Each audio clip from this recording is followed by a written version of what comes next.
Hello and welcome to the Clock and Talk, an Arsenal podcast, and we're covering, for fuck's sake. Good job me and Schwinn are a lot more prepared than you, because if we came on and went, oh yeah, we didn't watch the game either, we was on the piss, it'd be a pretty shit podcast. Well, Mesut Ozil is the best number 10 in the Premier League. Yeah, that all looks good on paper, but there's never been a football match played on paper, so it's not really worth much. I'm going to make a bold prediction that Jack Wilshere will sign for West Ham United. It's time to start watching football with your eyes. I think people listen to what the commentator's saying and have that as their own opinion, but if you watch what's going on, you'll see things a lot clearer. Schwinn, who do you think is going to win the Golden Boot? I think Alexis Sanchez might do a number on that this year. Okay. Tony talks about a clock being right twice a day. Tez is right every day. Try it from 5, lads. Fucking beauty.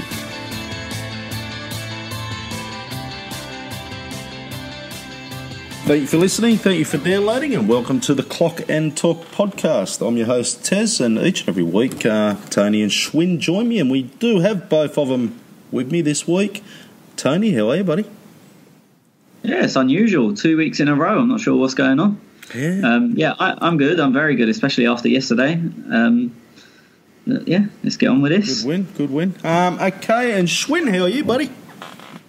I'm doing very well as well. Thank you for having me. It seems like ever since our fallout, you guys have realized that I'm your best option, or your best worst option at this point. So happy to be here and happy with the result. Oh, mate, when I actually pay you a fortune a week and you're in a contract, I'm stuck, mate. What do I do?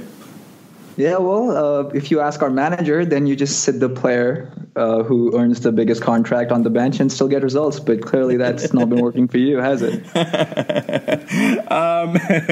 Right, let's get into this game, and you can follow us at @clockand_talk on Twitter. We are on Facebook, and we'll also record with our listeners later in this podcast, and we'll have the details up there on Skype as well. Okay, Tony, line-up, buddy, when you seen that come out, what was your thoughts? My only kind of half concern was Guendouzi, to be honest. Obviously, in hindsight, we all know he played very well, but I looked at it and thought maybe you could have Ramsey in that role and Ozil at 10, but you could see the logic. It wasn't outrageous. We've looked at some lineups in recent weeks and thought, what the fuck is he doing? Whereas I looked at that and thought that I would probably have played Ramsey deeper pre-game, but it wasn't a ridiculous call. Yep. Your thoughts on Koscielny there? I mean, Mustafi, I think every game since he's been back has been subbed off at half-time or not long after. So we don't know how fit he really is, and if they've just been putting him in because they kind of have to, and we're really short on numbers.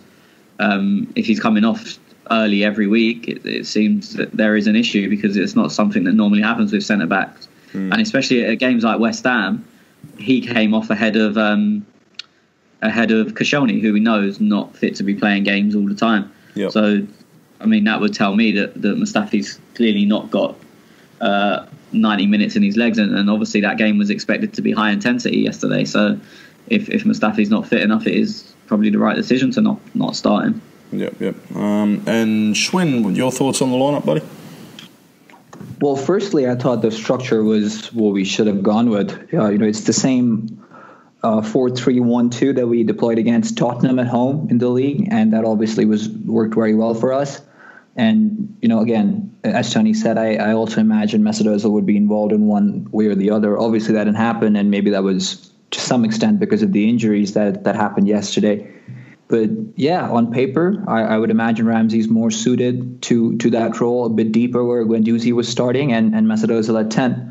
But, in hindsight, I don't think there's much you can say about the manager getting this wrong, because everything worked very well. And again, Mustafi was another question for me, but having heard what you guys have just said, I think it makes sense that Koscielny got the nod ahead of Mustafi as well. And so you're going to blame injuries because Ozil didn't get a start or a run? Well, I would imagine he would have gotten at least 10 minutes yesterday. Come on, let's be honest. Wow. No, actually, I do agree with you. I actually thought he probably would, and then when I seen the Bellerin going off, I thought, yeah, that's the end of Ozil coming on. But anyway, we will get into that one shortly. Tony, we come flying out of the blocks once again, and I could probably count on one hand how many times we've done that, started like that this season. No, yeah, I mean, looking at the 90 minutes as a whole, it's probably our best complete 90-minute performance of the season. Yeah, we came out flying. You have to with them, as I'm about to say later on in our live callers. You can't let them settle, because I've made it clear many times on here, I'm not a big Jorginho fan. I don't think he really impacts the game. But you don't want him to get comfortable and get into that rhythm of having 100 touches and playing passes wherever he wants and picking out his man non-stop. You need to break that rhythm and let him know early on you're not going to get time on the ball. You can't get comfortable, because it seems like with Chelsea at the moment, if you rattle Jorginho, the kind of rest of them go with it, because he's the man that gives them the easy pass. And if they're not getting the ball easy and they're under pressure all the time and they've just got to kick it long or they've got to take risks and they don't really like doing that. So I think it's essential to get round Jorginho early and start very fast against this current Chelsea team. I was listening to Talk Sport earlier tonight. I think it was Talk Sport or BBC Live. One of them it was, and they were actually talking about him that they want him gone, which really surprised me, because I thought he was, as you said, similar to the glue for Chelsea. You know, if they stop him, they seem to stop Chelsea. But no, couldn't do Chelsea fans. Yeah, it may have been the same program on the radio I was listening to as I was driving back from the game. It was. I was listening to TalkSport, and I think the main issue is, one, he doesn't really do anything, which is why, as I said, I'm not a big fan of that type of player. It's not just him. But secondly, I think they're more annoyed that they're playing Kante out of position to accommodate him. So I think they're moaning about him, but it's not so much that he's doing too much wrong. It's that they're now playing Kante in this weird kind of right wingish, I don't even know what it is, position. And for me, Kante is the best defensive midfielder in the world, and you're moving him out of position to accommodate someone who just keeps the game ticking over, really. Well, yeah, I agree with you. You know, he won a title with Leicester as a defensive midfielder. He's won one with Chelsea, and all of a sudden he finds himself out of position. But look, at the end of the day, I don't really give two fucking hoots, because we did get the win. So, but. Yeah, I just thought that was interesting. Chelsea were saying that they want him gone, and I thought, or Chelsea fans, I should say. Schwinn, talk us through the first goal, mate. 14th minute, and boom, up we go, 1-0.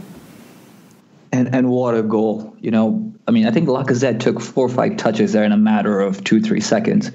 But the whole build-up to the goal, you know, I mean, Pedro gives away a clumsy foul. There's no need to foul Lacazette there. And from the free kick that ensued, we won a corner, and you know that's where we took a short corner, and Hector Bellerin found Lacazette.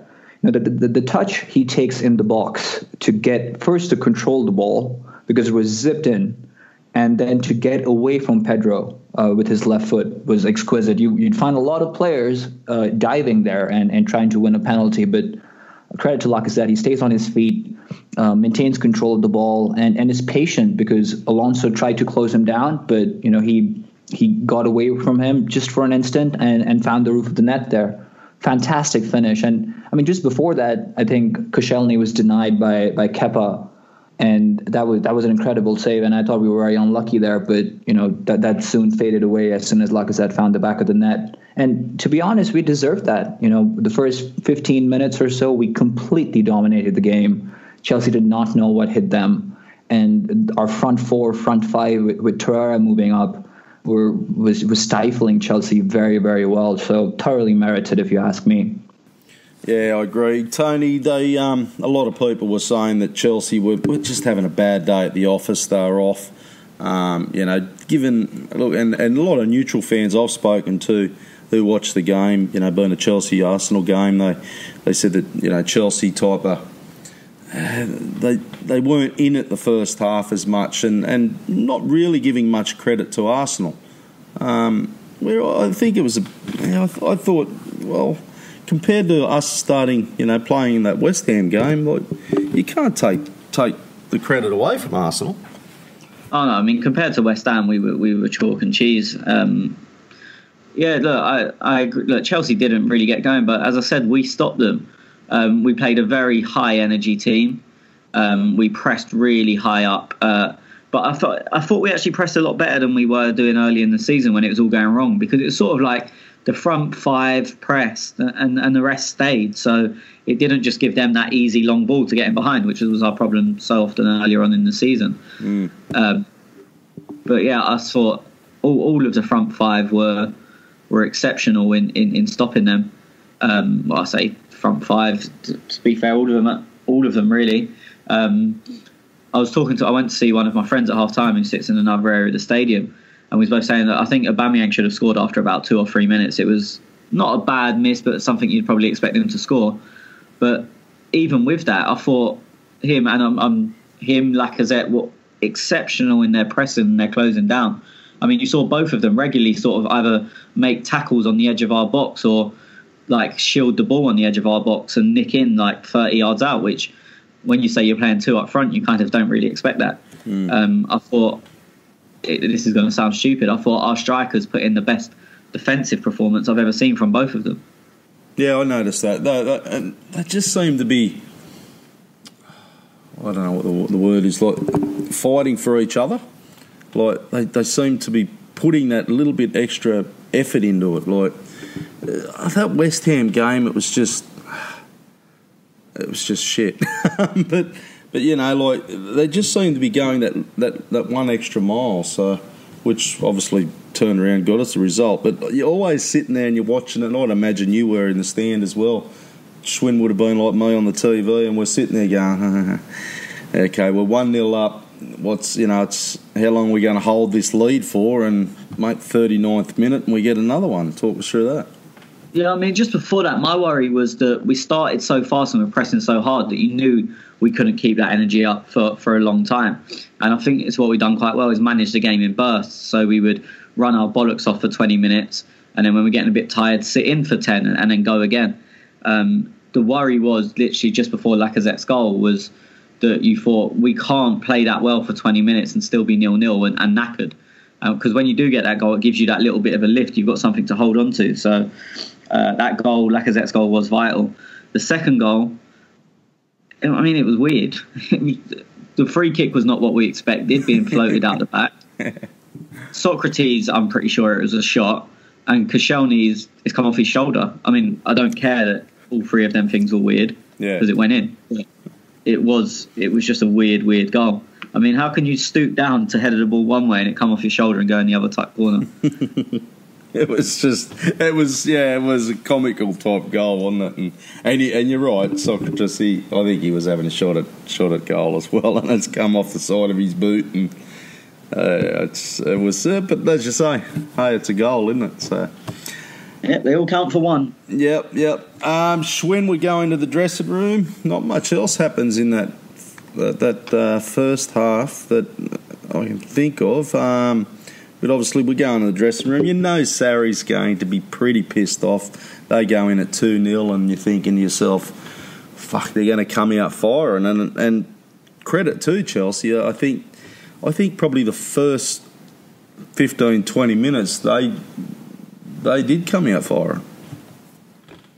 They did, and yeah, you would expect Sarri to be pretty pissed off. I mean, they didn't register a shot on goal that first half. I don't think they ended up registering one for the full 90, if I'm honest. I haven't seen that stat, but just off the top of my head, I'm sure he wasn't happy with what he saw, and he made that very clear at the end of the game with his remarks. But I think, as Tony said, some of that credit has to go back to us, and you have to question how much of that was strategic. Were we sitting back and looking to hit them on the counter as they pushed bodies forward? That would be my guess. The impetus was on Chelsea to bring the game to us at that point. And I think we did very well. I think Emery got everything spot on yesterday from the initial structure. We relied on being narrow, high energy. And I think we played to our strengths yesterday. And it's surprising that we played well, right? Because we've relied on wingers for so long when we've not really had quality out wide. And yesterday we went for a system that gave us a bit more steel in the middle of the park And then we relied on some individual moments of brilliance, or in Koscielny's case, an individual moment of luck to capitalize on those moments. And of course, Chelsea weren't good, but I think in terms of in-game management, I don't think I've seen a better performance. And I agree with Tony; it's probably the best performance as a unit that we've shown this season. Tony, I'm still sitting there and I'm thinking we're 2-0 up. We're just going past half time. I'm still waiting for Chelsea to come back, thinking like I know what our defence is like, but yesterday they were pretty good. Socrates was I thought he was very good. No, I thought to a man, everyone was good. They, as Shwin said, they didn't create anything. I don't think they had a shot on target either. But then I saw a headline saying Chelsea didn't have a shot on target till the 82nd minute, but I can't remember one. So fuck knows. But yeah, it was a good defensive performance. But as I said, it wasn't. This is where I always say it's down to system, not players. Because as I said earlier, I think Aubameyang, Ramsey, Lacazette were all excellent defensively. So it was the whole system. It wasn't just the back four. And there was never a time where Chelsea were ever really like 2-on-2 or 3-on-3 with our back four. Everyone defended and everyone helped each other out. I think the formation did help. I thought we played very, very narrow and we were very tough in the middle and hard to beat. And Chelsea don't really use width, especially when they were playing Hazard as a false nine. The Azpilicueta is never really going to bomb on, and Alonso tends to find himself in the middle of the pitch rather than hugging the touchline. So I think our system, whether Emery's done that because he knows how Chelsea played or it's just a bit of luck, let's give him the credit and say he's purposely done that. Our system was perfect to nullify how Chelsea try and play. Mm-hmm. No, I agree.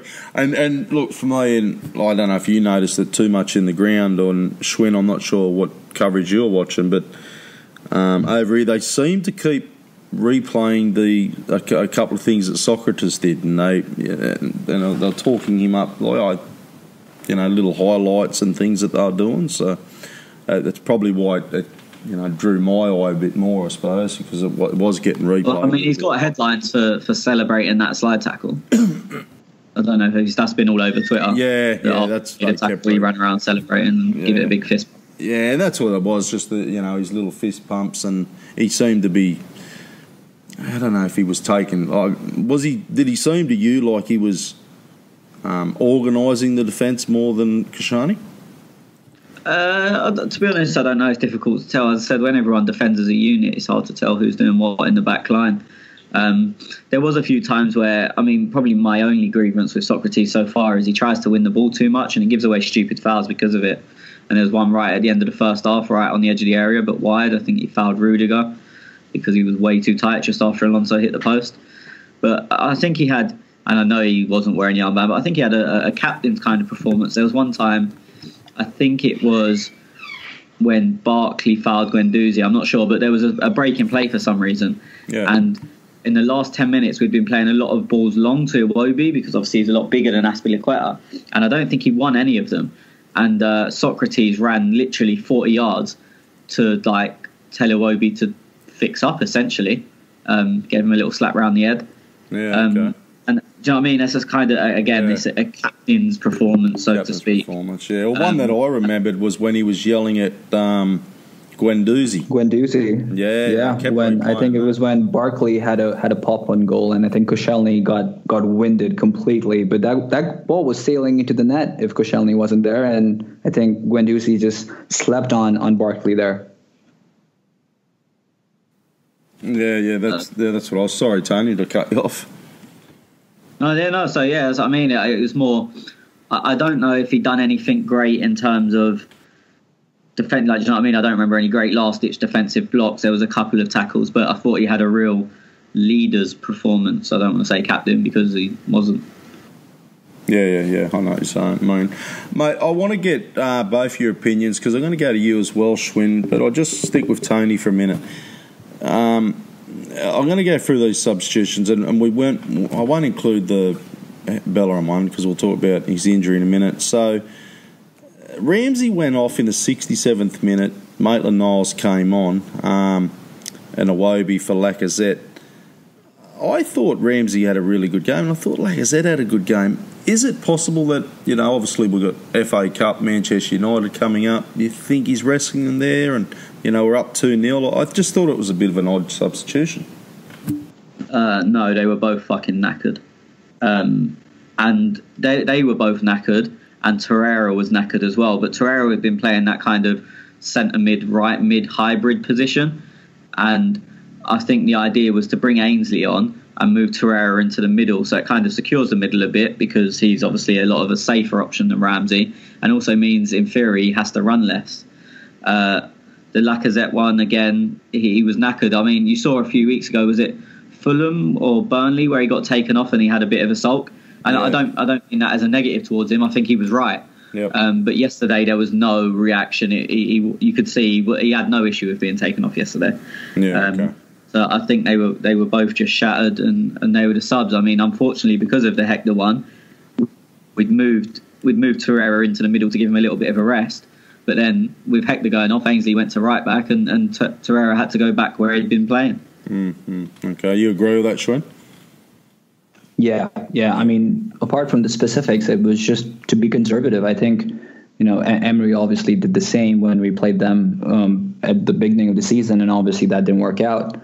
But after the first 60 or odd minutes, both these players put in, they almost earned that, to be taken off and be arrested, because they could have done a hamstring or pulled something, and that's the last thing you want at this point. So, hey, look, if we had conceded and gone on to maybe drop points, then we would have looked back on these subs and said that they were wrong. But they gave us a bit more steel in that regard. It will be, as Tony mentioned, is a bit more strong, and probably could have given Azpilicueta a tougher fight. But still, it was something different for Chelsea to think about, and I think it worked fine. Yeah, no, I don't disagree with the substitutions. I don't disagree with you guys either. But what I just thought, Lacazette and Ramsey, and obviously if you fast forward this podcast, Tony, you're talking about people, criticising Ramsey. And me and Schwinn actually said it too, and I agree with both of you. I thought he was very good at what he did yesterday. Lacazette as well. I thought he was outstanding. So that was the only reason I questioned the substitution, because I thought Ramsey and Lacazette were outstanding. So now I want to Tony Bellerin. Yeah, so he gets injured in 72nd minute. El Neni comes on. Now, I've seen all sorts of report with Bellerin. I've done absolutely fuck all research apart from scroll through a few Twitter feeds. Is it an ACL? Do we know what it actually is? No one knows yet. It's way too soon for anything to come out. Everyone's just looking at it and deciding it's an ACL. Suddenly everyone is an expert. Average Dave that goes down the pub and drinks 15 pints a night is now an expert on what's an ACL, what's an MCL, what's an LCL. Like, it looks clearly like a ligament in his knee, but depending on what one it is a hell of a difference to how long you're going to be out. There was also, apparently, again, your Twitter handle can be anything, but I'd already seen it, and Schwinn sent me the link last night. There was apparently some form of expert on knees saying it wasn't any of them, and it was a torn quad, the attachment between the quad and the knee. So no one knows. Everyone's looking at that picture, and there's suddenly a doctor. So we just have to wait and see and hope for the best. I think it's a huge shame. I mean, look, I've never ever been Hector's biggest fan, so I'm not going to sit here and be a hypocrite and say and change my tune now, but we're a much better team with him in it, just because of the way he plays.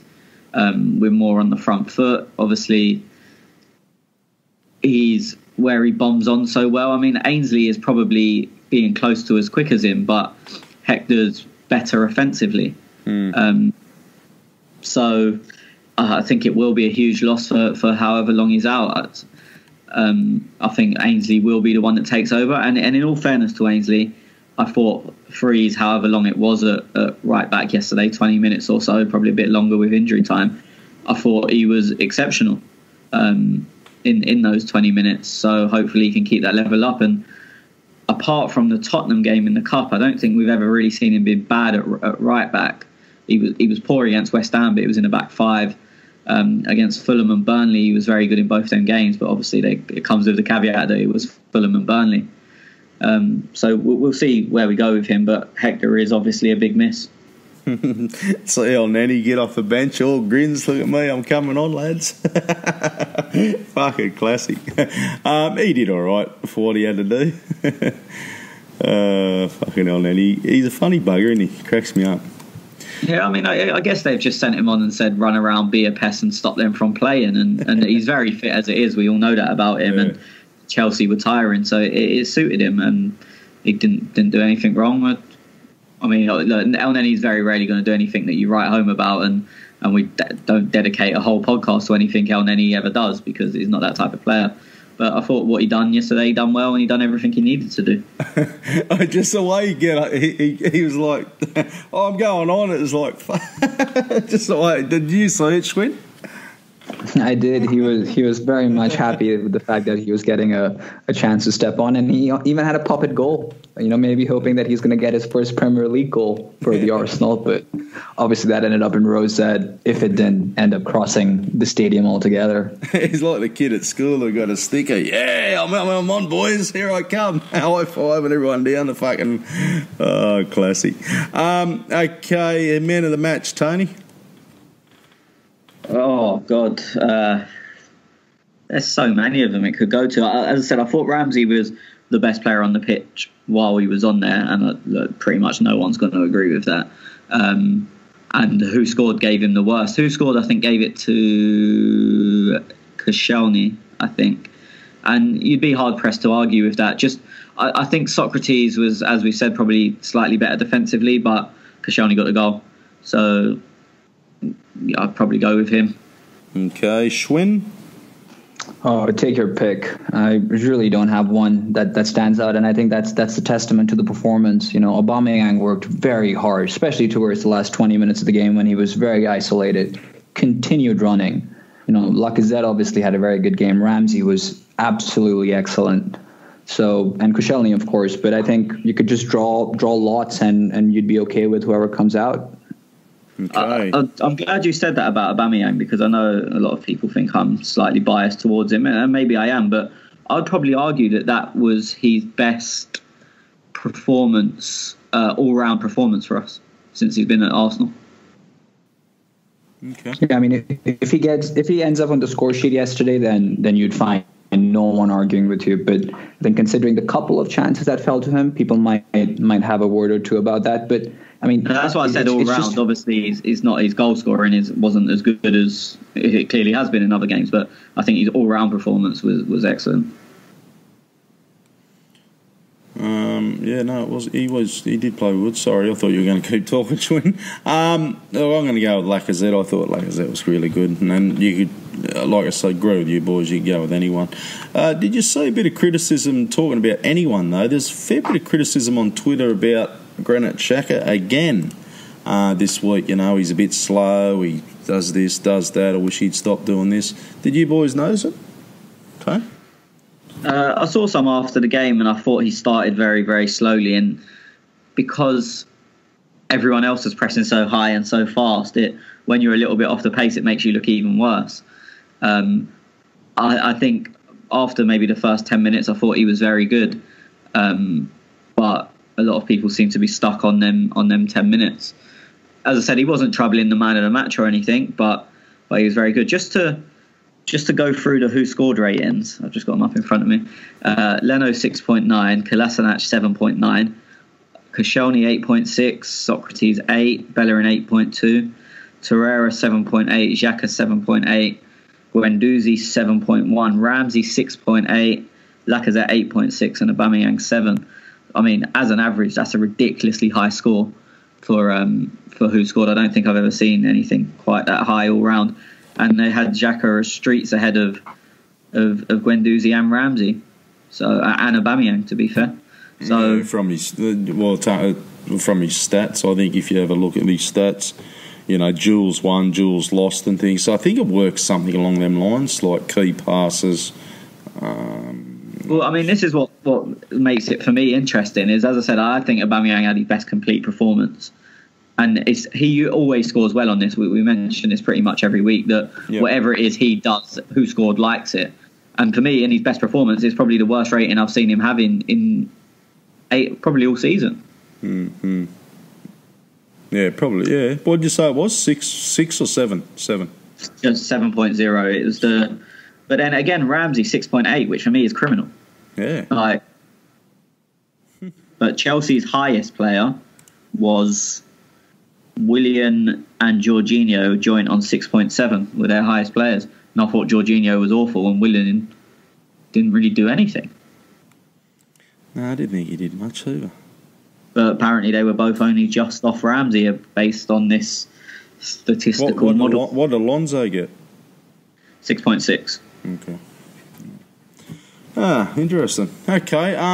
Yeah, look, very great, brilliant performance, I thought, from Arsenal. You know, it was, as you boys said, it was one of them games that we come out of the boxes. We capitalised on the 2 goals. We held the lead and got the 3 points, boys, and that does put us into 5th spot on 44 points. Chelsea in 4th spot on 47. Tottenham 48 in 3rd. So forget about Liverpool, Manchester City. Okay, you boys, anything else on the match? No, all good. Covered it, Schwinn, for you? All good. You don't want to talk about Ozil or anything, mate? You're right? No, all good. We won. He was there. That's about it. He was there to witness it. Okay, Now we'll get into some live callers and then we'll get into our user questions. Hey, I used to say each and every week we used to have live callers, but we haven't done it for some time, so we'll try and get you guys on once a month. And today we've got Vish and Maddie with us. So, Vish, how are you, buddy? Good, you, Tez? Yeah, I'm not bad, mate, not bad. You got a question for the boys? Yes. With the defensive frailties that we have at Arsenal, I find it disconcerting that we aren't linked to the centre-back. And now that we looks like Berlin is out for the rest of the season, would we be in the market for another right-back? Tony? I was talking to a few people about this the other day. I'm not sure. After the game yesterday. I'm not sure of a right back because although none of the options are as good as Bellerin, I think Maitland-Niles is going to be first choice, which leaves Lichtsteiner as second choice and Jenko as third probably. I think all of them are decent options. If you bring in someone better than them, it's going to be someone that's pushing Hector long term. And with, as Schwinn always says, we've got problems at A-grade problems, B-grade problems and C-grade problems. And getting someone to push Hector really isn't probably anywhere near the top of the priority list. With centre-backs, it's a tough one because we have defensive frailties. But I think the numbers are okay is in terms of the amount of bodies we have. So unless people were going out, I can't see him bringing anyone else in. I personally think the defensive issues are probably more system-based than anything else. Do you think anyone coming on loan or anything, Tony? Is that an option yet?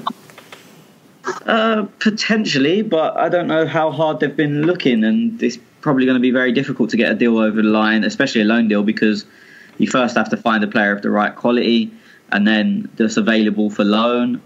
It makes it very difficult. I think the only way I can see a centre-back coming in is if Ramsey goes this window and Benatia comes in. Yeah, okay. Is that all you had with us, Fish? Yeah, that's it. Yeah, that's no cool. worries. Awesome, buddy. Thanks for joining us, mate. You take care, eh? All right, cool. You too. All right. See you, mate. Thank you. Matty, how are you, mate? Yeah, I'm great. Hi, hello, guys. How are you? Yeah, good, mate. Good. You got a question today? Yeah. First of all, it was a great victory. Cheers. So my first question to both Schwinn and Tony. So I know Ramsey did not, assisted or he did not score anything, but I thought his off-the-ball movement and overall his work rate was superb. Probably he was spot on. So what is your take on Ramsey's performance? And second thing, question is not more than a question. It's more just I'm sharing my thoughts. Is like I don't understand our fans. So I was like having a great argument with one of my friend, Arsenal friend, is that he was saying it was Chelsea were so poor that so we're so poor. So I was saying no, we made them look so poor. That's the reason we won it. So what is your take on that? So these were my two questions. No worries, mate. Tony, you want to answer the first one, mate? Yeah, I agree with you about Ramsey. I've seen a lot of people saying today, like, he didn't do anything really. He worked hard, but he didn't do much. And I've seen player ratings that have him as I think it was our second worst player on Who Scored. For me, I thought he was probably the best player on the pitch for the 60 or so minutes he was on there. Maybe he didn't have loads of touches or create loads of chances, but the job he done was vital.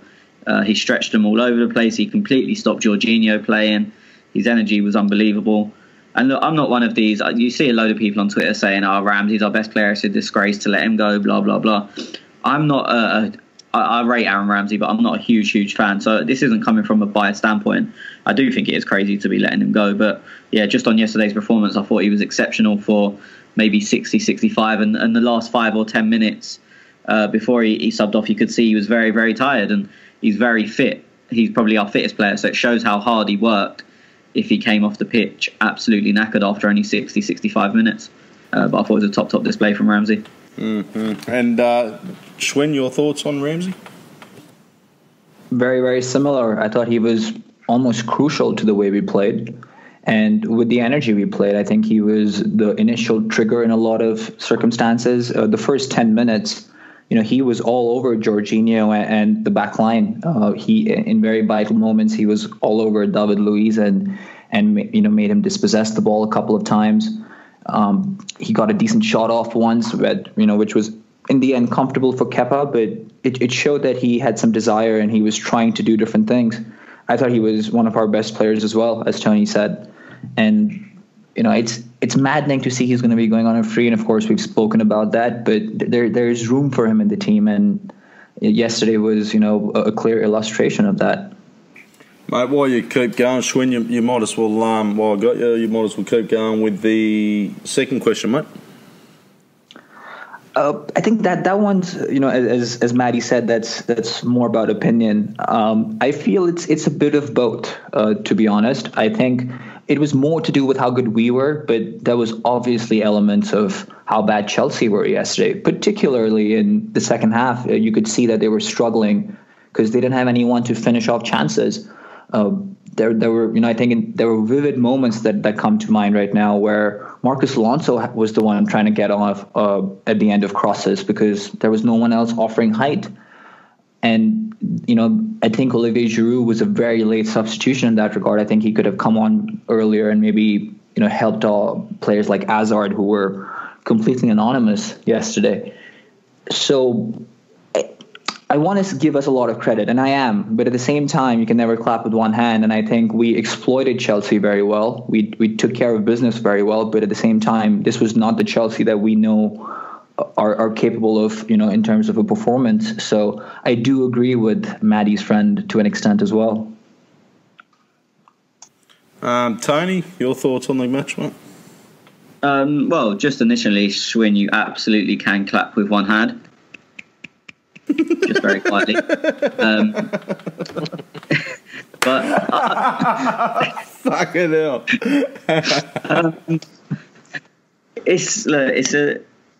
It's always tough to say when one team stops another team playing, which is what we've done, especially in the first 20-25 minutes. You could say that other team are bad because their passes aren't finding where they're supposed to find and things like that. But you also have to give credit to the team that's stopping them. So, look, Chelsea weren't at their absolute best, and I don't think anyone would say they were, but I think you have to give us huge credit in that as well. If we would have sat back in the first 10-15 minutes and let them get their rhythm, let Jorginho have his usual 1,000 touches without really doing much, then it would have been a completely different game. So, no, they weren't at their best, but we had a lot to do with that. Mm-hmm. And reason I was saying, sorry to interject. Reason I was saying is because if you see the number of interceptions and tackles, what we have done, or recoveries, that is amazing. That's the reason I was thinking that we actually had a very good plan to, frustrate them. That's the point I was discussing with my friend. Yeah, as I said, look, there is a bit of both. I don't think it's completely right to say they were at their best and we stopped them, but you're right that what we done played a huge part in them not performing to the level you'd probably expect. I mean, Hazard is obviously a world-class player, but we nullified him and we got players around him at all times, and we made life difficult for him. We made it hard for them to get the ball into him. So you can say that they didn't play great, but you have to give us a lot of credit for them not playing great. Okay. Righto, Matty, we'll when you listen back to the podcast, mate, the boys will get right into the game and we'll talk about that anyway, mate. But thank you for your question, buddy. Yeah, thank you. No worries, thanks, mate. Guys. We'll speak to you again, eh? Yeah, bye. No worries. Have a nice Cheers, day. mate. Thanks. You too, mate. Okay, you two can join us. We're going to do it probably once a month. We've got I think we still have our Skype details on Twitter, don't we, Schwinn? I think we should. I'm just going to scroll up real quick, and no, they're not on there. But Okay. Get in touch, and we'll hook you up. Yeah, we'll hook you up, and you can get on the Skype chat. And if you want to jump on the podcast and ask a question or have a yak about something, we'll do that once a month. Okay, let's get into some user questions now. So our first question is from Hakon Larsen. No Ozil, but Elneny? What the actual fuck is that, Tony? I think it was what the game called for, to be honest. We were playing a high energy game, and Ozil will keep the ball a hell of a lot better. But if you want someone to just run around like a headless chicken, then Elneny's your man. To be honest, Ozil didn't really warm up yesterday at all. I think he had a couple of little jogs down the touchline, but there's always, obviously, you've got six subs. They can only warm up in batch of threes. So you tend to get the three that are kind of semi-likely to come on warming up properly, and then the other three who just kind of amble up and down the touchline. And Ozil was always in the group that never really looked like coming on. I think even at the time of Bellerin going down injured, I think Elneny was the only one out warming up. I think I might be wrong because obviously I'm not watching the touchline the whole time. So yeah, I don't think it was a wrong sub, to be honest. Okay, Hakon also says, fucking brilliant, fuck Chelsea. Thanks, Hakon. That RC fella, what needs to happen to us to become more than just a good cup team? Clearly we are very good on our day, but can't go the distance, cover the course of a full league season. Schwinn. That's a $1 million question, and I'm sure like the staff is always, that's always something that's on their mind. I think the number one thing is depth and quality in depth. You need players who are always looking over their shoulders because they know that someone is wanting to take their spot. I think that's not quite what we have right now. We might have it in certain positions, but then we don't have the quality there.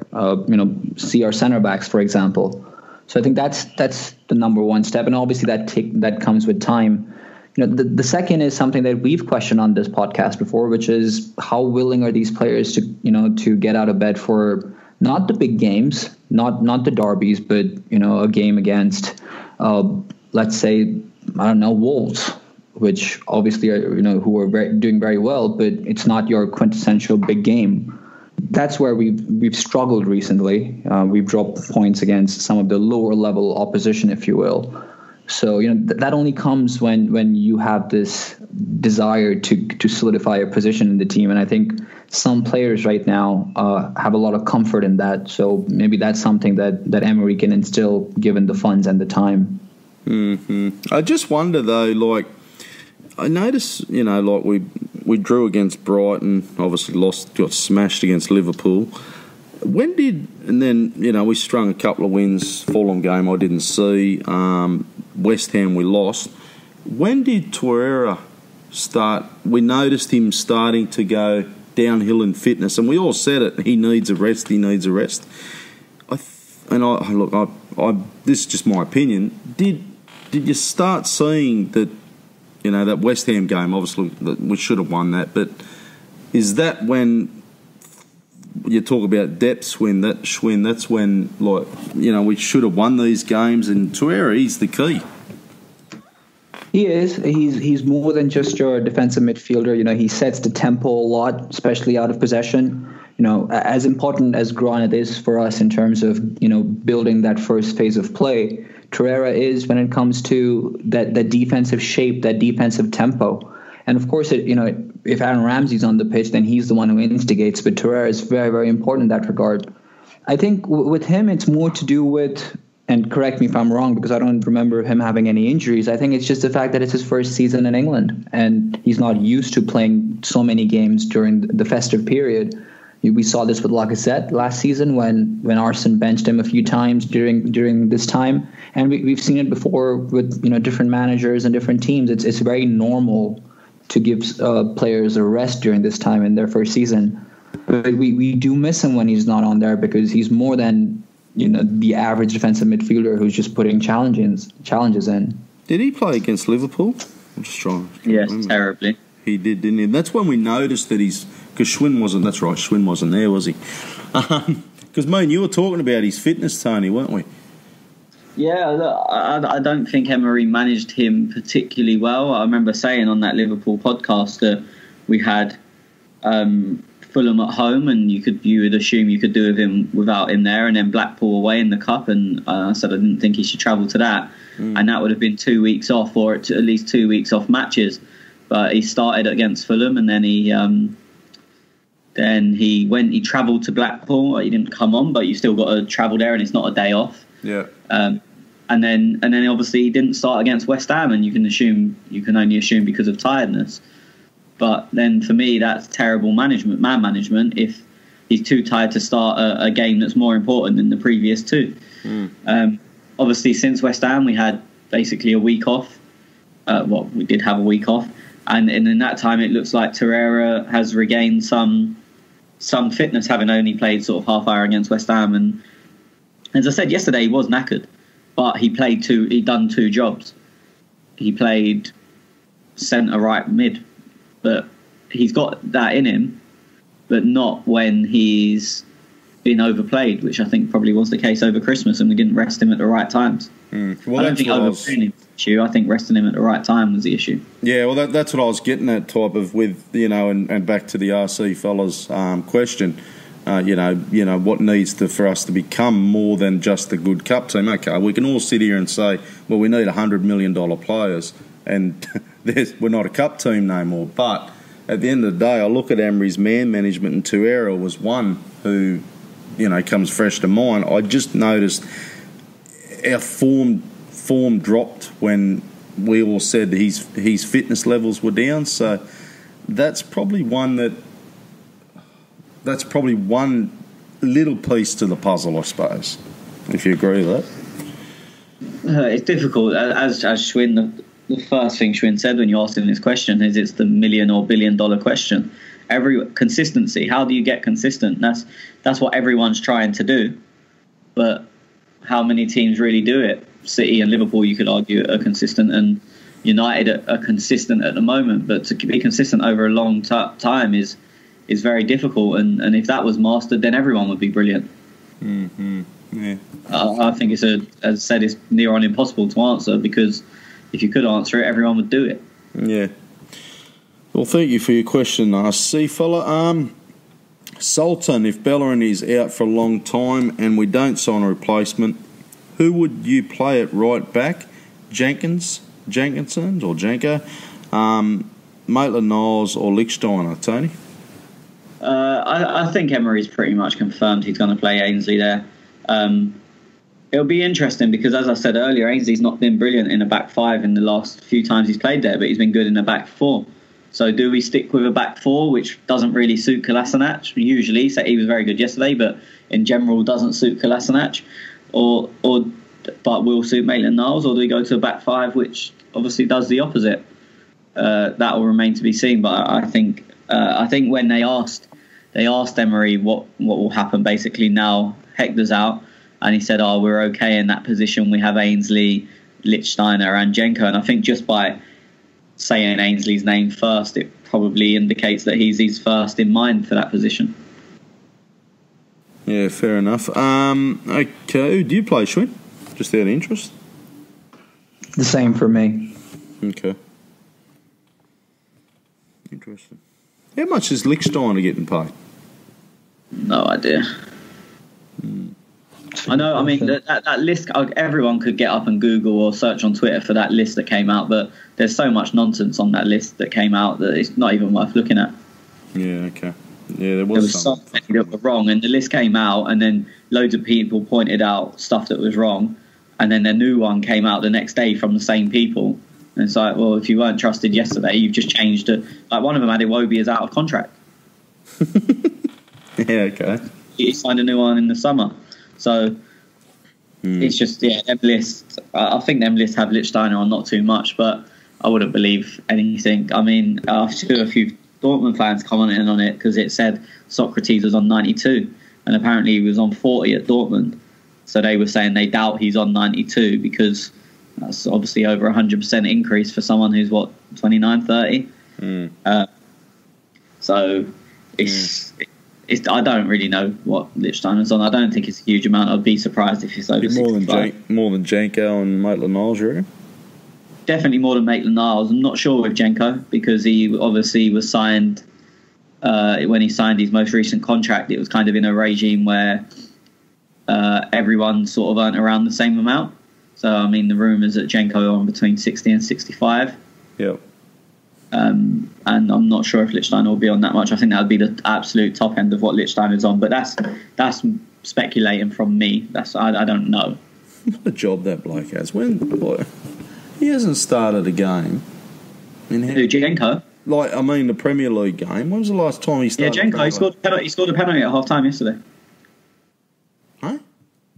He was wearing his big suit and he scored a penalty against a 7-year-old.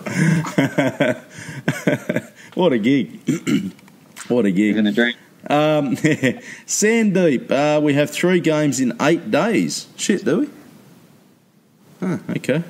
Should we give priority to United game or focus on the Cardiff and City? Hector's injury will be a big loss for us. I think we need a right back more than a winger because Lichtsteiner is not that good and we can't continue to play Maitland-Niles out of position. Schwinn, have a stab at that, mate. Well, I'll address the second part first. I think Maitland-Niles will be played out of position because that seems to be where Emery prefers him, and we don't really need bodies in the central midfield right now. So as we spoke about in the live callers as well, I don't think we're going to go into the market at the moment for a right back either. With regards to the different games that we have coming up, I think obviously United is the main focus for now, and I'm sure Emery will field out the strongest possible 11 on the day. I don't think Emery is one who's going to necessarily discard one of the games. I think they're all important, despite them being 3 in 8 days, as Sandeep says. But I think they'll all be important.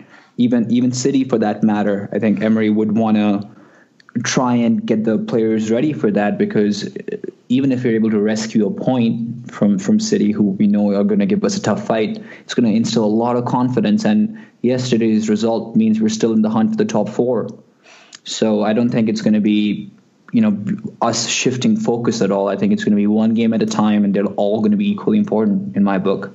Fucking Optus, you cunts. Somebody get the fucking FA Cup over here so I can watch that game. Oh, did you speak to them? Yeah, I did, yeah. I told them to get the FA Cup. They said they were looking into it, but, mate, my fucking voice, what weight does you think that has? Yeah, you don't even hold any weight on here, and you created it, so. Mate, I'd have absolutely... They'd have no care in the world about what I have to say. Okay. Pierre Aubameyang Golden Boot. Is Emery our man after all, despite Emery out? Are we fools for bemoaning flexibility when we've needed it for years? Tony. In the same way one bad result doesn't make everything that's happened before terrible, one good result doesn't make everything that happened before brilliant. He's clearly made huge mistakes in the last few weeks. All of the concerns that were previously there, I would say, are still there. Was it a great performance yesterday? Yes. But that doesn't mean we can overlook people. Like, the term papering over the cracks for me comes out way too often, and it's probably a bit harsh, but whatever the toned down version of that is, it's a great win. We have to enjoy it. We played unbelievably well, but that doesn't make everything previously okay. I'm not saying Emery out, but I'm also not sitting here saying Emery is the Messiah. There is problems, not just with Emery, at the club as a whole. And look, flexibility is okay, but when you know about, like, sometimes it feels like we're changing for the sake of it, and we're confusing the players. We're playing systems just because. I can't really find any valid reason why we played 5 at the back against West Ham with Guendouzi and Xhaka, who have never really been able to play together in the 2. And if you want to call that being flexible, then no, flexibility isn't always good. Just because you can change doesn't mean you absolutely have to at all times, and I think that's where we've got to find the balance. Yeah, he does some odd things, doesn't he? Yeah, and that's what I mean, is you can call that flexible, and if it works, you go, oh, look, brilliant flexibility. When it doesn't work, you have to accept the criticism. You have to accept the good or the bad, right? So if you do something and it works, well done, pat on the back. If you do something and it's wrong, you absolutely have to accept fault. Mm-hmm. Okay, Clayco Conservative, he says, got the W, but how trashy was the ref? Missed the red on Lewis, for sure, probably when Alonso went in late on Torreira. Is Emery outsmarting himself by constantly changing shape, and it just worked better this time? Will we buy right back or start Maitland-Niles? That's the number one question. Hector probably out with an ACL injury. He goes on and says, Chelsea players got butt hurt in the last 10 minutes and made some rash decisions. I thought it gave me joy to see Alonso, Jorginho so butthurt about the sound thumping. Will Emery keep going with 2 up top and getting width through FBS? Shame to see Hector go down. He looked good today. You want to tackle any of that, Schwinn? Wow, there's a lot there. Let me start with Anthony Taylor, because he missed a few. Yeah, because he missed a few obvious calls. I mean, Luis's challenge on Ramsey was very harsh. I mean, that happens in the 70th, 80th minute with Chelsea 2-0 down. The referee probably thinks they're getting frustrated since nothing's going for them, and he probably shows him, the locker room, in all honesty. Similar with Alonso going in late on Torreira, and Barkley going in on Guendouzi was probably clear. Sorry, I don't think it was Alonso on Torreira. I think he went on to say the one he was talking about was Barkley on Guendouzi. Was it? Okay.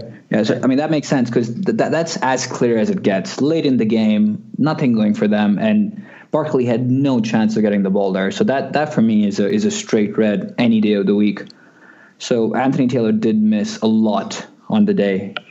In terms of Hector, I do feel for him. I think, as Tony said, with him and the team, we feel a bit more secure. We have another outlet as opposed to just Kolasinac on the left. So that does help. And, of course, he brings a certain amount of experience with him, which Ainsley does not. And Lichtsteiner does. But then, obviously Lichtsteiner has some obvious gaps in his game at the moment. I think it's going to be difficult to say whether Emery is going to keep going up top, because I don't want to say that Emery is outsmarting himself. I think you have to draw a distinction between how much of this is flexibility and how much of this is tinkering. I think we can give the manager the benefit of the doubt, since it's his first season and he's still trying to figure out different opposition and how they operate away from home and at home. And at times he's gotten it wrong, but I don't necessarily think of Emery as someone who's tinkering. I think he just gets some things wrong at times, and yesterday was not one of those. And we've obviously seen against West Ham where he got everything wrong on the day. So I am happy with Emery taking this season to realize how he needs to go about things and where he needs to fill up those positions. But this is obviously something which has scope for tinkering, and if that ends up happening, then I think we'll be going down a slippery slope, because we don't have a lot of quality in depth where tinkering is going to be the solution. Okay, Cosman Butter. Oh, do you want? What else we got there? Anything else? You done well, mate. I'm surprised. There was a lot in there. You did well. Will Emery keep going with two up top? Did you touch on that? And getting width? Again, a very tough one. I think it's going to be something he's flexible about. Again, as Sandeep said, if we have 3 games coming up in the 8 days, I don't imagine both Lacazette and Aubameyang starting, because even losing one of them to an injury or suspension perhaps is going to be very tough on the whole squad. So we do have some players coming back from injury. Mesut Ozil is of course available. Henrik Mkhitaryan returns to training this week.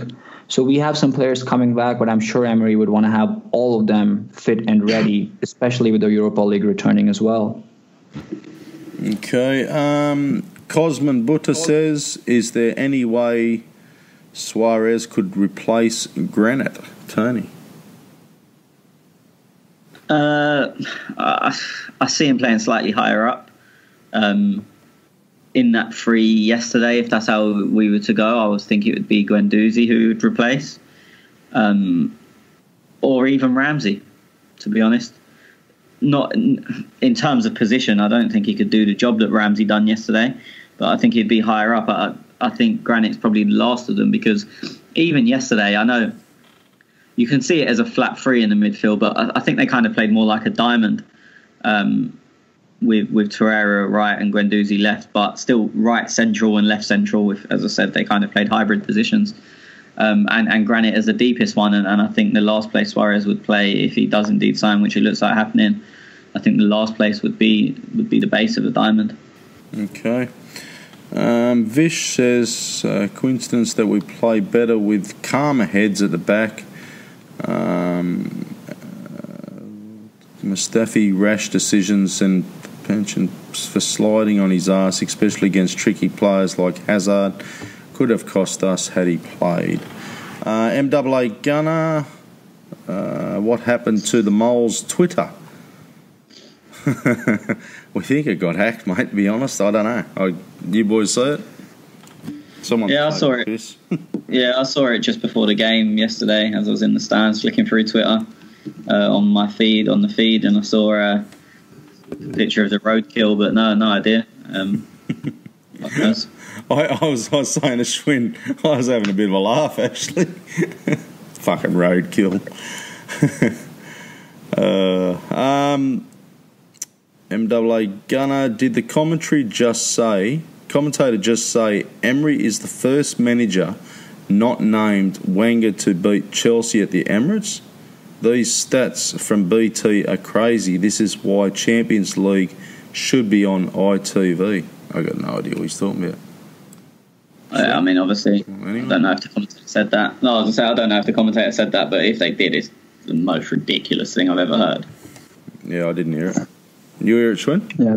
No, thank God I wasn't on the BT stream. I was just watching the regular Premier League stream, and John Champion and Jim Beglin did not mention that at all, thankfully. No, I didn't hear it. MAA Gunner, our four highest paid players covered 2 positions, meaning they can't all play together. Our backup goalkeeper gets paid more than our starting keeper. Jenko, who plays 1 game a season, gets paid more than Torreira. Ozil can't get into the 18 most of the times. What the fuck has happened, Tony? I mean, it is some of that is a concern. I mean, I'm not sure if Jenko gets paid more than Torreira. As I said, that's going off that wage list that come out that no one can really verify. It is an issue that 4 of our 4 highest paid cover 2 positions, but I mean, you can get away with that, strikers. You can go 2 up top. I think that Ozil Mkhitaryan is probably more of a problem, but then Mickey can play wide. I think the issue came if Mkhitaryan was better, then you could conceivably play all 4 of them, so it wouldn't be going into 2 positions, it'd be going into 4 slots, so it'd be fine. I think the issue is that Ozil hasn't been brilliant this season, barring a couple of games, and Mkhitaryan's been poor pretty much since he signed, apart from a couple of games. I think that's more the issue than them only filling 2 positions. The Czech one, again, it's another difficult one. He came in as number 1. No one would have argued with the money when he came in. But he's now, in the 4th year of a 4-year contract, and he's getting on. Obviously, he's announced his retirement this week, and I assume we all wish him the best in that. Great servant to the Premier League. But you can't look at it and go, oh, well, he's on more than our first choice, when there was never any complaints about giving him that money when we got it. And it's what happens in the term of a contract.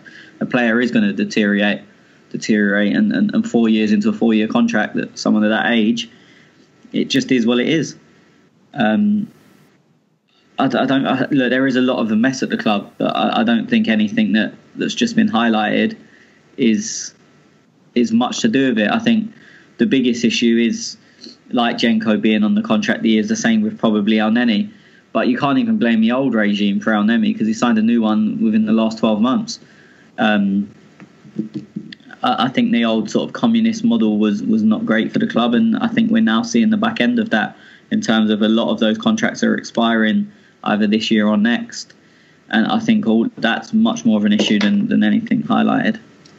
Do you, you know what, you're thinking though, like, and I see a few of these fans, and not having a shot at you, MAA Gunner, but I see a few of these fans, and Lichtsteiner comes, he was one, for example. Oh, shit, look at us, we're signing Lichtsteiner for free, how good's this?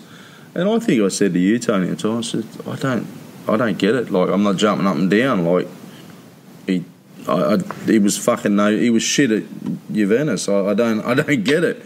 And you see the Arsenal fans carrying on like raw prawns, and now they all come out and say shit.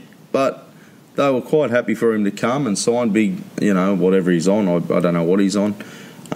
Janko, I don't even started on that bloke. How he's still at fucking Arsenal's got me absolutely fucked. But, and a lot of fans are talking about this Dennis Bloody's, what's his name? Dennis Suarez. Suarez, sorry. And I read Craig's piece on his scout report, and I don't know if he's as good as everyone's making out either. But it just seems like anybody's coming to Arsenal, it's fucking brilliant. The thing is, as fans, we're not accountable for anything. So, again, it's what I was just saying about Cech. When we gave Lichtsteiner that contract, as you said, everyone was like, oh, brilliant, brilliant. Now he's not performing. Oh, shit, why is he on this amount of money?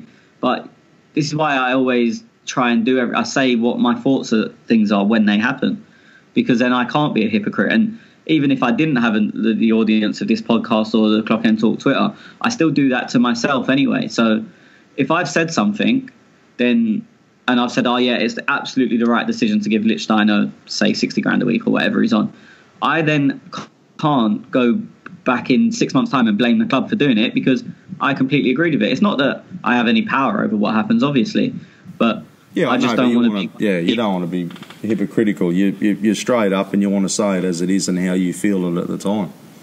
Yeah, and it's like, I mean, you guys will know, I do it sometimes on Twitter, but sometimes just between us, like when a team comes out, I'll say my thoughts on it straight away. So then I can't come on here a day later if we lose and go, oh, it's bullshit, he's got everything wrong. Because you guys can see that a day when it came out, I said, oh, brilliant, that's the team we should play, or vice versa. So, I mean, that's just the type of thing, that's the type of way I like to do things. And it makes me sort of accountable for what happens, whereas I think a lot of people like to live in hindsight. What's your like, obviously I've said about Lichtsteiner, and I think this Dennis, he's a bit the same. He can't make. It's probably he won't. He won't make the Barcelona first team. And someone said to me, "Oh, but he started a couple of games." Well, fuck him, whoopie do. But at the end of the day, they're happy for him to sign a contract. They want to loan him out. They obviously feel that they're going to get money for him at some stage, so we'll just keep him contracted, which is what we should have done with Ramsey and Sanchez and fucking Jack Wilshere and everybody else who we just let to go free. Barcelona just a bit smarter and just sign them, knowing that they're going to get some cash for them later. But I do worry that here we are. I don't think he's a real. I don't really want him at Arsenal. Like, I don't get what the big hype is about him, and I'm thinking to myself, well, we're going to be stuck with this player. We're going to be paying some ridiculous wage, you watch, and then we're going to be obligated at the end of the loan deal to pay 20-30 million for this player. And I think the big debate is obviously whether there's an obligation to buy put in place or not. It's a difficult one. Look, we need the bodies, especially with Ramsey on the way out. I mean, I still feel like he's going to phase Ramsey out. I was quite surprised to see him play yesterday, and I mean, I'd be playing Ramsey a hell of a lot more, but I think Emery's going to phase him out. So then it's getting a body in that's going to be there. I think they're hoping that he can recapture his Villarreal form. I don't think you can look and say, oh, well, he's not getting in the Barcelona team, so that means he's shit, because you look at who Barcelona have got in the middle, and it's not an easy job to get in that team. Oh, and that's why I said I don't think he never will, but and you know, you have to agree, like, Barcelona only keep him there because they know they'll cash in on him eventually.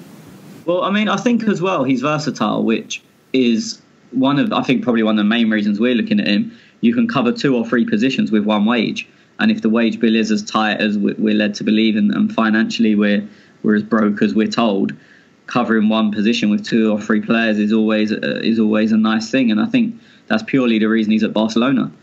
He's still at Barcelona, but obviously he doesn't get the minutes he would like, and he's never going to start. He's a jack of all trades, master of fuck all at Barcelona. But that doesn't. You see some players, and when they get given a run, they completely different players when they get given a run in the team and a bit of confidence. So who knows? It could be that. I mean, I don't think it's a bad signing. I think the obligation to buy would be around 20 million, which isn't a lot. Well, it depends how broke you are. It could be a lot. Haven't got it, isn't it? Yeah, but as I said, I think because he's covering 2 or 3 positions, they see it as cheaper, because you could spend 20 million on one guy that can do 2 or 3 jobs. Whereas if you go for specialist players, and obviously you're going to have to spend 2 or 3 times. I don't think it's a terrible signing. It's not, but it's also not. And you'll know what it's like. All Arsenal fans are saying, "Oh, well, this is the signing that's going to win us in the World Cup." No, and he's not that. There's a happy medium, I think, and that's where it is for me. I don't think he's the be all and end all and the player that's going to make us the best team in the world. I also don't think he's trash. I think he's somewhere in the middle. And I think Arsenal Twitter has a huge part to play in getting fans overhyped and say, "Oh, we're going to sign Suarez, he's this, he's that." It's like, well, is he really? Yeah, no, not really. But like, yeah, you look at him, and you know, like, and Mkhitaryan, he's another one that's fucking just some shit deal, and he's an average shit player. I just worry we get stuck into these. It's almost like we're desperate. Like, he's the only player that we can sign on loan, because we can only sign players on loan. And why that is the case has got me fucked, but it seems to be the case. Yeah, I mean, look, I think with this, if they do get the obligation to buy, I think if that's the case, we could sign a lot of players, because the way football's going and teams dealing with financial fair play, these obligations to buy are becoming more and more common. I mean, the rumours are Higuain, when he completes Chelsea, is going to be obligation to buy. Fucking Mbappe went to PSG a year early on an obligation to buy. I think the whole football world understands how things are going. So I wouldn't say he's the only one available, but Emery clearly wants him. He's worked with him before. And I think it more comes down to that than anything to do with finances, because, as I said, obligations to buy are going to become, well, they are already very common. A few years ago, they were unheard of. I don't think I'd ever heard of one 5 years ago. But now it seems that fucking every loan or a lot of signings seem to start off with a loan, and then we will pay you at some point when UEFA allow us to spend money again. Anyway, he looks like he's coming, so we'll look. And if he does great, good. I hope he does great, but I do worry that he's going to be another player that we go, oh fuck, you know, why do we end up with this bloke for? So I hope not. I also don't think he'd be on high money either, which is probably a blessing. I'd imagine Barcelona are paying him a good wage. Not really. Barcelona they do probably what football should be, where their top tier players earn crazy amounts and their lower tier players still earn good money, of course, but nowhere near big money. They use kind of like I don't know a load about American sports, but they use an American sports model where, of course, Messi is on stupid amounts of money, as as a quarterback is in most American football teams. But then there's a guy on an American football team, I know, just punts the ball up and down the field occasionally, and he probably earns in a year what the quarterback earns in a month. And Barcelona used that kind of sort of model without that sort of exaggeration. Yeah, okay. Schwinn, sorry, mate, I forgot you were there. You want to weigh in on this, mate? No, I'm more with you than I am with Tony on this, and I understand the points that Tony brings up, and they're very real. You know, the wage, the versatility, but I look at it as a Band-Aid. I see it as, you know, as a stopgap, and it's not a signing that I would have gone for. I would probably go for a specialist, someone who, you know, is a quintessential winger, can bring something different to the team. And this is nothing against Denis Suarez. I haven't seen the kid play too much, but you know, I'm happy to be proven wrong, and I let's hope that is the case, because it seems like this deal is very close. But it's not something I would have gone for. Let's put it that way. Mm-hmm. It's not something I would have done either. But if we've got to deal with the reality, if it looks like it's happening, then you've got to get behind it. But no, it wouldn't have been my first choice either. It wouldn't have even, to be honest, it wouldn't have been a choice. Oh, look, definitely get behind it, lads. But, like, you know, when you see a Mkhitaryan, a Nel Neni, a Janko, and you think, fuck, here we go again with another one of these players. And no disrespect to them, but they don't... Well, what's El Neni had one Premier League game? Janko hasn't played in fuck knows how long. Mkhitaryan, well, we got fed a hospital pass for him, didn't we? But, you know, we're desperate. We'll swap Sanchez for Mkhitaryan, please. So we need to keep our fans at ease. So we'll take Mkhitaryan, and that'll look really good for the fans. And fuck me dead. Take him back, please. I just worry about it being one of them ones, boys. That's all. But I'm happy. I'm like you, Schwinn. I'm happy to be proven wrong. Okay, Cosman Butter. No, we'll go to Ireland boy Gunnar. Schwinn. So Ozil was on the bench but did not play. What does this mean for Schwinn? Lol. It means nothing for me. We got the win. That's what matters at the end of the day. Plain and simple. I think he's talking in podcast terms, mate. Oh, then this question should go to you. You only turn up if Ozil does or something. Yeah, something like that you're saying, weren't you? I'm pretty sure it was you saying that, wasn't it, Tez? I wouldn't say anything like that with you, darling. Well, Tez is the one who puts the lineup out, guys. So if you have problems with that, please at him, not me. We just get the text saying we're starting this week, and that's it. We come here, we're professional, we do our jobs. Yeah. And last month I didn't get even a single one, so I wasn't here. Fuck off, go away. Fucking queer cunt. This next one is definitely quick, for you, isn't it, Tez? Quick, aren't you? You are quick. Okay, Cosman Butter, thank you for your question, but I am skipping it. Go on. Now, Cosman Butter, he says, is Granit too slow for what we play today for a modern Premier League team? I don't know. I don't think he was, but I'm very biased. So, Tony? I kind of touched on this earlier, that I think he started off the pace slightly, and also he is slower than the rest, and people sort of never got over that. When you're pressing like that, you can't have everyone running into the press at all time. It's very easy to play around. So you do need someone that sits solid at the base. And I think Jack had done that very, very well from probably the 15th or 10th minute onwards. I think just him starting slow has probably remained in people's minds. I think you absolutely can have that type of player. Is Granit good enough to do that every week without mistakes? It remains to be seen. Which I get the frustration, because what's he, 4 years in now? And 4 years in, saying remains to be seen isn't really good enough. Mm-hmm. Yeah, look, no, I do get where people come from, because, you know, like last couple of weeks he hasn't been fucking good. That, you know, West Ham, but, you know, anyone, nobody was, but yeah, but then you go back a couple of months ago and we were all saying, oh, Guendouzi's in the team, and geez, you can see what we're missing with Granit. So I don't know, it's catch-22, isn't it? Look, again, with Xhaka, for me, it's the consistency. At his best, he's very, very good.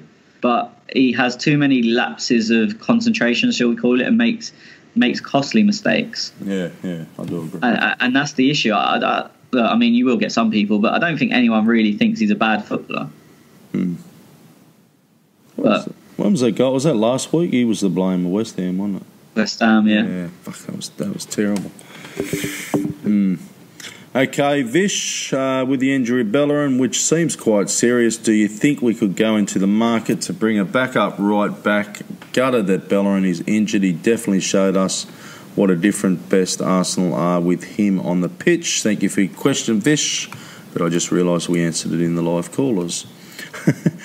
MAA Gunner, you hope Leeds. Do you hope Leeds get promoted so we can find out if we work on defending in training?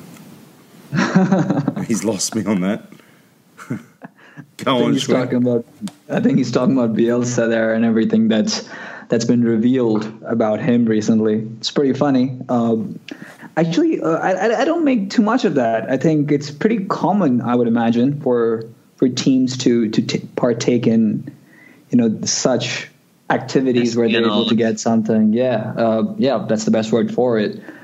And I'm sure it's common, and I actually respect Martin Bielsa a lot for coming out and openly claiming that he did.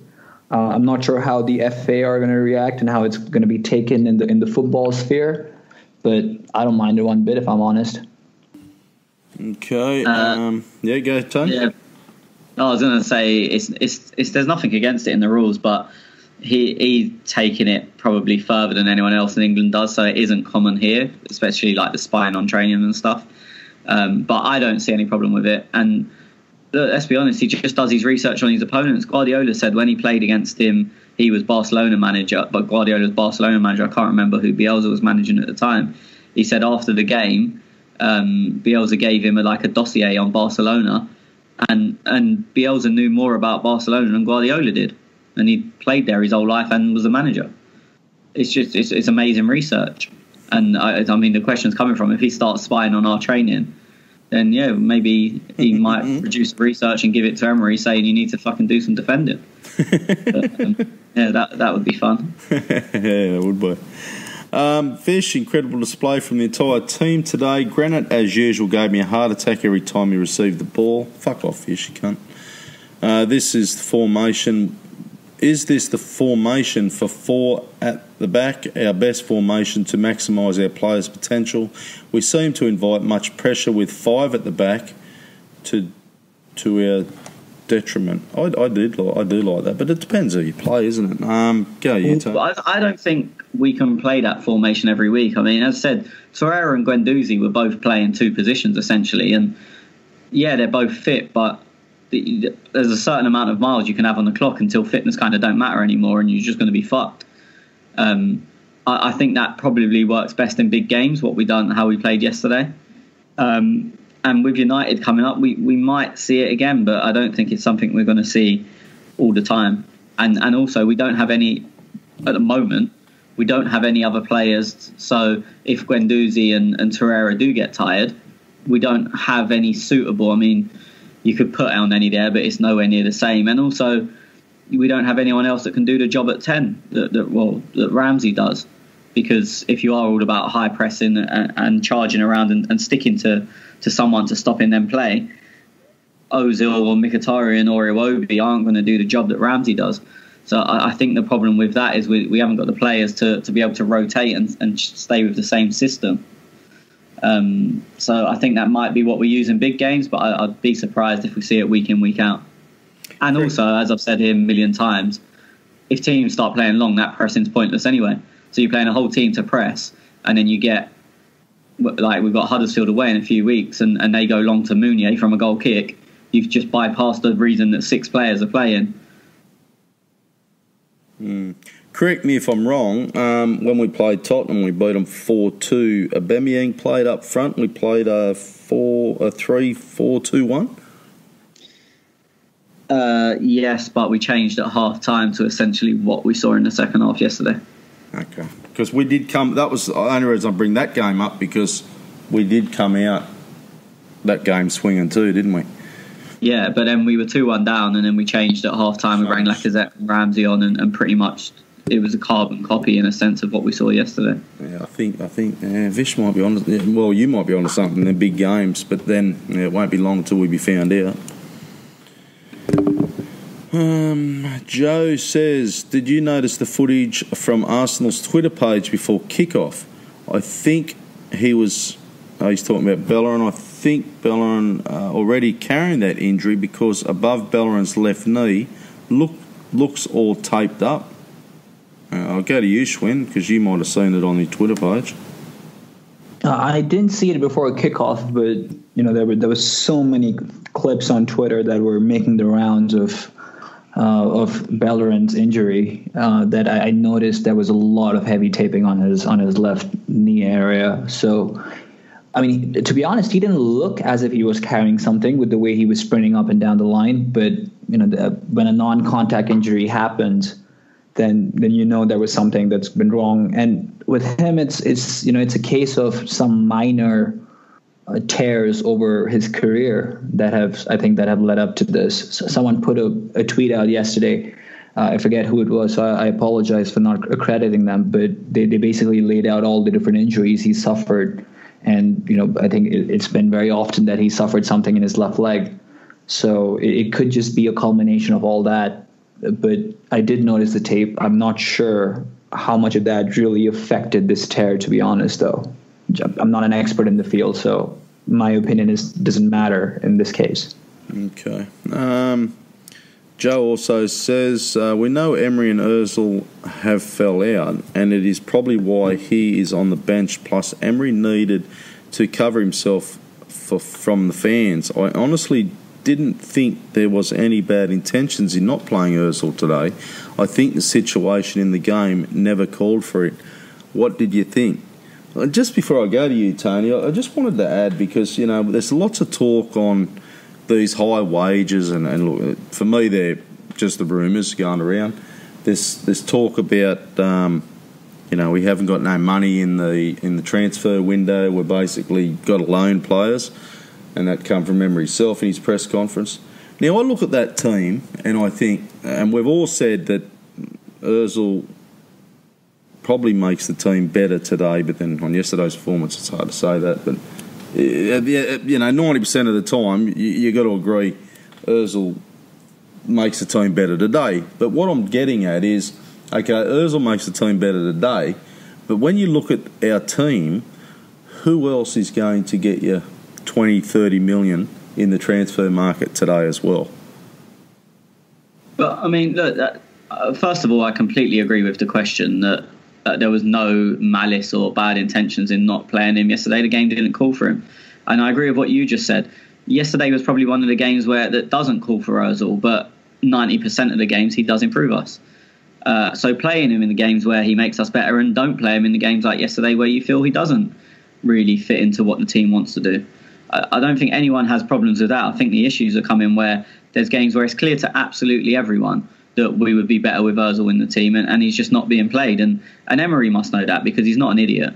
He must know that team against West Ham needed Ozil, and the team against pretty much most other games has needed Ozil in it. As I said, he's not stupid. In terms of who gets you 25, 30 million, look, the thing is with Ozil, that's all well and good if they want to sell him to get money, but then sell him. Don't just leave him out, because he's still getting paid, and you're not enhancing his transfer fee. Now teams are thinking, if they did want to sign him anyway, they're thinking, well, Arsenal don't want him, so it'd be easier to get. We'll pay less for him just because they need to get him off the wage bill. So I think even if he is trying to sell him to get in a decent transfer fee, the management of the situation has been terrible. Maybe that's not what he's trying to do, but whatever it is, the situation's not been managed well. In terms of who gets us 25, 30 million, there ain't many of them. I just look at, and this comes into our next discussion, was Sven, he's looking at, there's plenty of rumours looking that he's going out. But if there's no money, we've got to loan players, we've got a high wage bill. He's thinking, fucking hell, what am I doing here? You got Emery running around going, well, I'm not playing Ozil because we've got to sell him because I need some money for this transfer window or to buy players, and I just see Ozil as the scapegoat. as I said, it's all well and good being the scapegoat if they sell him to get in that funds they are, but they're not. They're just managing the situation terribly. Whatever the plans are, whatever way they're doing it, they're managing the situation terribly. With Sven, I mean, there's two different stories that have come out. One, that Emery is basically choosing his own players, which is never his job, which is not what basically the job they hired him for. And I'll be very disappointed if that is what happened. But with Gazidis going, there's obviously been a power struggle. And Sanllehi, so the other story is Sven and Sanllehi are clashing heads because Sven wants to use his model and Sanllehi wants to get deals based on people he knows and has good relationships with. And I think our targets in this window, all the rumoured targets, have shown that the Sanllehi model or the Emery model, whoever's it is winning. Because Suarez is obviously at Barcelona, played for Emery before. Carrasco, obviously being in Spain. Sanllehi, well, I know he's not there anymore, but it's the same owners as Atletico Madrid. So he'll have relationships there. Banega, again, playing in Spain, played under Emery. So I think Sven's looking at, regardless of all the whole money issue, I don't think that's got anything to do with it. I think it's more the power struggle has been won by other people, and they're not allowing him to do the work he wants to. That's my take on it. Yeah, okay. Schwinn, I'll go to you now because, that's obviously Tony's take on it. I've got a little bit of a different take on it, but I'll go to you. With the Sven. Schwinn? Yeah, I mean, I don't disagree with Tony. I think the events that have played out outside of the club, in particular with the targets that Tony laid out, really speaks to what's been going on inside. And look, I think there's a lot of speculation right now in terms of the funds available to us. And if there's a lack thereof, or if there's just an unwillingness to spend, I think there's been some good work done recently by some writers on Twitter that are Arsenal fans that have laid down the PSR and the short-term costs that we have to maintain, and why this might just be a financial decision that's being delayed till the summer, and maybe we're trying to save money till then. It makes sense to me as well. A target that's going to cost you, let's say, 30 million in this window is probably going to be 20 million, let's say, in the summer. So I can see why we're holding on to funds, but I think Sven can be a massive asset. His track record speaks for itself. From his early days at Dortmund as a scout to how he rose up the ranks and obviously developed or brought in a lot of talent. I think he's a massive asset. And look, in any organization, some sort of disconnect is healthy. You want people to debate and come to a consensus, but so early on, since he's been on here, a year, we've seen him bring in a couple of players who've done very, very well for us. And you would imagine some of these executives are happy to have him on, and maybe give him a couple of times where he has the say. It doesn't help that he was given a de facto demotion either, with us holding talks with Edu and Mark Overmars as a technical director. So I can understand why he's unhappy and why he wants to leave. But to me, it just stinks of a lot of power struggle, as Tony said, and I'm not happy about it at all. I think as well, big issue is Gazidis. Obviously, he's appointed all these people and told them what their roles are going to be and how much power they've got. And then I think if you're employing a team, you have to at least stick around for the teething problems of that team until everyone's settled and everyone knows what it is they do. And with Gazidis going, first of all, he wasn't really replaced. So there's no one really knows who the boss is, and I think Sanllehi's become that boss just by, I don't really know how. It's not like he's been given a promotion, but he's become Gazidis in a sense, and then so obviously he's got his own way, and Sven obviously was brought in for something very different. I think there's a lot of, I mean, it's a strong expression, but there's a lot of blood on Gazidis' hands with this one for me. Yeah, for me, I talk, in you see Sven, and I said to a few people, I've never seen a team lose a trophies or win trophies because of the scout. But at the end of the day, well, they have. still as good as the manager's going to manage them. Like of course. You could get me the best players in the world, and if I can't get them to play, hence Emery. Yeah, I know, but that wasn't. Yeah, but that wasn't the point you made. You said they haven't won trophies because of a scout, which they absolutely have. Look at Dortmund. If Dortmund didn't, and it's not even the trophies that them players might not have won, but all the money they've brought in to bring in the subsequent better players that have gone on to win trophies. So, yeah, not only a scout has never won a trophy on his own, but only a manager's never won a trophy on his own. And that's where I was going to get to my next point, before you cut me off, was the fact is that Sven hasn't got the power. And with him not having the power and not talking to Emery and the shit going on between them, then what's the point in Sven being there? Because he can't win the trophy on his own. So I don't understand. Like, everyone's jumping up in arms and going, oh, Sven's going to leave. Oh, there goes this shit, there goes that. But what's the point in having the bloke there? Because he could bring you all the players on in the world, but is he actually going to be the bloke who's coaching them on the field? Or is Emery just going to put him on the bench? That was never the situation. I think what most people, I'm speaking for myself, but I think what most people are deeply pissed off about is if you're going to be self-sufficient, you need someone who's going to identify players that add value. So you buy them for 10 million, you sell them for 20 or whatever numbers, as long as they're adding value. Yeah. That's the only way self-sufficiency can work. If you're trying to be self-sufficient, probably in the top 3 people in the world I would hire, Sven is in that list of top 3. Whether you choose to put him as 1, 2 or 3, he's in that list. So the best guy for the model we're going for, we're getting rid of. Yeah, but the other two guys aren't listening, and this is what the problem is. I think is like I'll use Monchi for example at Roma because it works very well. The buck stops with Monchi. Yeah. So no, that's the issue. Look, if Sven hasn't got any power, then yeah, it is pointless in being there. My issue is that they're not giving him the power to sign his players, because the whole point in him being there is to make the self-sufficient model work. Yeah. And if they're not doing that, then it is pointless in being there. I agree with you on that, but as I said, my issue is that they're not letting him do his job. And that's how do they get around that?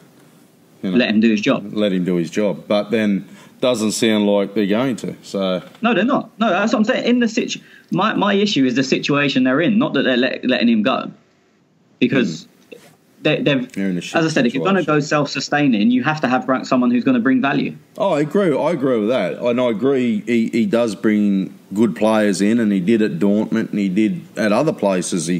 People will tell me that he didn't see Guendouzi and he didn't see Tuera, but for me, I think he was the bloke who did find them players. So more so, maybe not Tuera, but definitely Guendouzi. Like, fuck, he come out of no man's land. So he's definitely brought talent to Arsenal. So for me, his last transfer window worked well. Apart from Lichtsteiner maybe, but I don't know what influence did he find Lichtsteiner. No. Somebody's got a Serie A contact there somewhere. Whether that's old mate or not, I don't know. But I don't know how they're going to get around it, man. I really don't. No, as I said, in the position they've put themselves in, it probably is for the best that he goes. As I said, my issue is the position they've put themselves in is wrong.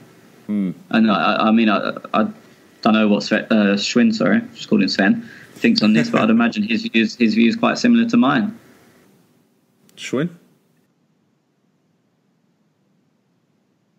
No view on it. No view on Schwinn. Okay.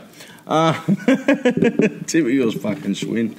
But yeah, no, look, I agree with what you say, but for me, I just think they need I don't know. Look, obviously, there's one person who needs to step up, and that's Stan Kroenke.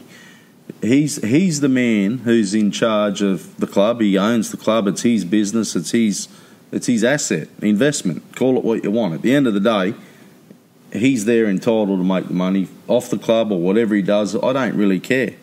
But he's the bloke who's got to say, guys, pull your fucking heads together. I want to protect my investment. This bloke, Sven, I want him to bring in these players, and we're going to make a fortune of these guys in fucking whatever it is, 5 years, 2 years. And these other two clowns, mate, work with him. And that's where it's going to stop. I kind of disagree with you there, because Stan knows absolutely fuck all about football. So he's putting people in place that are meant to do that. And he put in Gazidis, and he said to Gazidis, you basically run the football club now. You put the people in place. And he's done that with putting in Sanllehi and Sven, sorry. And then where he's jumped shit, no one sort of assumed that role. I don't think Stan can come in and start telling people what to do, because he hasn't got a clue. I think employing the right people is the trick. But does Stan know who the right people are? So, and that's why he's entrusted it to Gazidis, who fucked off. And it makes it very tough. I don't think Stan can come in and start telling them what to do, because he ain't got a clue. Mate, he'd have a clue. He'd have a clue. He wouldn't have a clue about football, but he'd have a clue about protecting his investment. Oh, of course. But if you said to him, okay, who comes in to manage them? So who comes in and does what Gazidis done, and who got Sanllehi, who got Sven, and managed them? He was essentially their boss. Yep. And you say to Stan Kroenke, who is that person?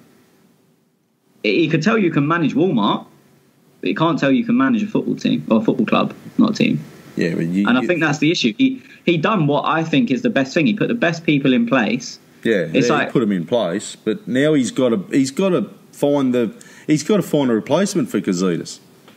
Yeah, well, I think that's part of the issue, that they kind of promoted Sanllehi to do that himself, and then that's where he's now decided that his way is the way to go. As I said, if the reports are true, which they seem to be, I think it seems like what's happened is Sven has a difference in opinion with both Sanllehi and Emery, who have the same opinion, and that's where the problem is. It's also a major mess that a 3-man board appointed Emery in June or whatever it was, and 2 of them are basically no longer at the club. Yeah, crazy. Crazy. And look, and I'll keep referring to Roma and Monchi only because I, as you know, I follow Roma. But the owner of Roma, do you think he knew who Monchi was before he went and got him? No, but there would have been Monchi will have someone above him. Maybe not answers to in terms of a football side of things, but they'll have someone who's appointed him. Yeah, the owner appointed him. That's what I'm saying. The owner went and sourced him and appointed him. But like, I don't want to get tactical, and that's what Stan needs to try and do. He needs to educate himself. But it also depends. But who is Roma's owner? Oh, that American bloke. I can't think of his name now.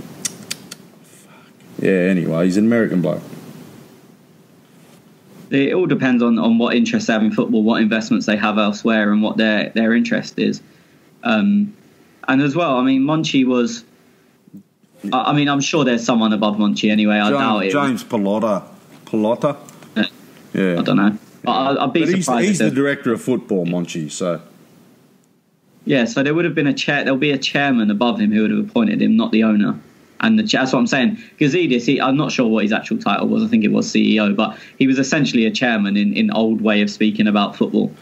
And that's what we're missing at the moment. We don't have a chairman. And as I said, it wouldn't have been Roma's owner who's directly gone and got him. It would have been the chairman who's seen what he's done at Sevilla and thought that's the way we need to go. Schwinn, you with us? No. He just texted and said his internet shit. Oh, okay. Righto. Okay. It's a shame because he would have been good to chat on this too. On this subject. Yeah, well, he had a week. He was here for a week and he's done half of this week's podcast, so I guess he needed a little rest. Another 5 weeks off or something. Okay, yeah, I think you are right. I'm just trying to think. There was a chairman who appointed Monchi. Yeah, I mean, look, it's the way football clubs work. The owners, and it's the problem with a lot of these oligarch owners, and Abramovich had an issue with it when he first came in. He was trying to do things himself, and it didn't work because they don't know football the way these people do. And I mean, like, so Chelsea have got a chairman. I assume it's still Bruce Buck. It definitely used to be. And then he's put a team in place. So people, I'm sure some people would have commented saying, "Well, Abramovich does it." No, he doesn't. He tried to get involved, and it failed massively. And Shevchenko is probably the biggest casualty of that failure.